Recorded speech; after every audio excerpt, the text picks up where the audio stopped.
জুলাই জাতীয় সনদ বাস্তবায়নের সুপারিশ ঘিরে উত্তপ্ত হয়ে উঠেছে রাজনীতির মাঠ। সুপারিশে গণভোটের জন্য জুলাই সনদের যে কপি সংযুক্ত করা হয়েছে সেখানে নেই নোট অফ ডিসেন্ট, ফলে বেঁকে বসেছে বিএনপি। কমিশন ও সরকারের বিপক্ষে অনৈক্য সৃষ্টির অভিযোগ তুলেছে দলটি। সরকারের কাছে এভাবে উপস্থাপন করা সঠিক হয়নি বলে মন্তব্য বিশেষজ্ঞদের। খান আলামিনের রিপোর্টে বিস্তারিত।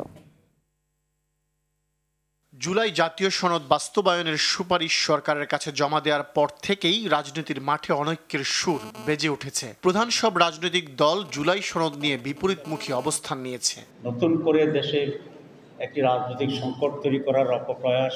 নোট অফ ডিসেন্ট সহ স্বাক্ষরকৃত জুলাই সনদ আর গণভোটের জন্য সুপারিশকৃত নোট অফ ডিসেন্ট ছাড়া জুলাই সনদ নিয়ে ক্ষুব্ধ প্রধান রাজনৈতিক দল বিএনপি। এটিকে তারা প্রতারণা হিসেবে আখ্যায়িত করেছে। ফ্যাসিবাদ বিরোধী লড়াইয়ে অন্যতম অংশী বিএনপিকে আখ্যায়িত করে এই বিশেষজ্ঞ বলেন, নোট অফ ডিসেন্ট সহ গণভোট একটি জটিল প্রক্রিয়া, তবে সরকারের কাছে এভাবে উপস্থাপন ঠিক হয়নি। নোট অফ ডিসেন্ট সহ আপনি কেমনে জনগণকে বোঝাবেন যে এইটাতে কেউ কেউ একমত না? এটা কঠিন বোঝানো, কিন্তু সরকারের কাছে উপস্থাপন করার ক্ষেত্রে তো আপনি নোট অফ ডিসেন্ট দিতেই পারতেন।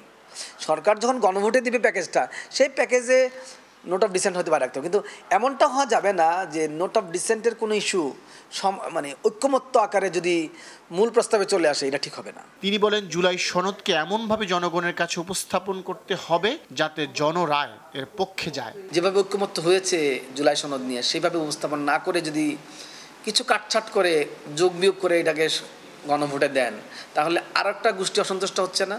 আমরা তো না আসার জন্য জুলাই সনদ করি নাই ভাই।